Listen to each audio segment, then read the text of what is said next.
All right, so I'm going to take a moment to cover lenticular clouds and the severe turbulence that is caused as a result of them, or not as the result of the lenticular clouds themselves, but what causes the lenticular clouds to form. I didn't really notice that it was covered in the book, and I'm wondering if they've taken it off the test, but it's still important for you to know because it's so dangerous and will definitely damage or if not destroy your aircraft. So if you're going to a place where there might be mountains, this is something you want to consider.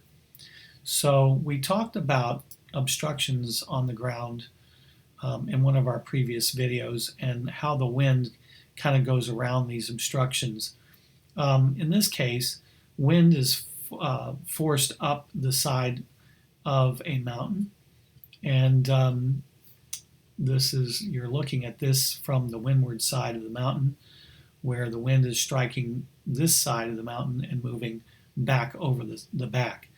And as that wind gets over the top of the mountain, it starts a set of waves, and whatever moisture was in the air that gets taken up the side of the mountain goes over that wave, and of course at a much higher altitude it will condense, and you can almost see the wind, how it angles over the top of the mountain here, creates that lens. Now it looks like from this picture like those lenticular clouds are hovering over the top of the mountain, but they're actually not. They're so high up that even though they're farther back from the face of the mountain by, you know, thousands of feet, because they're so high up, you can see them here. They're indicating some pretty strong winds. So when you see lenticular clouds, that obviously, or all the time, indicates that there is some very strong winds coming up the windward side of a mountain, and you do not want to be flying on the leeward side of the mountain or the side that the wind is blowing toward.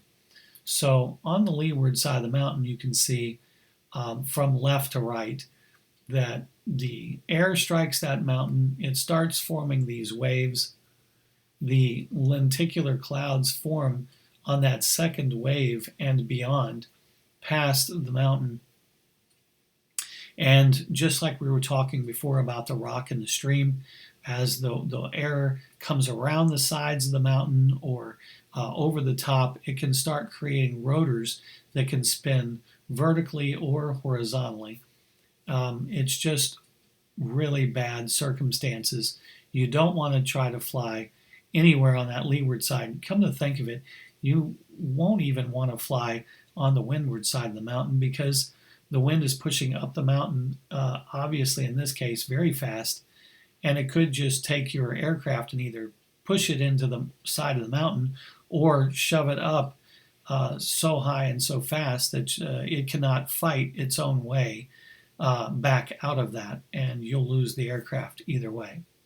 So again, just wanted to take a moment to cover these. We don't have any of these mountains in the state of Florida, but I don't know who might be watching this video.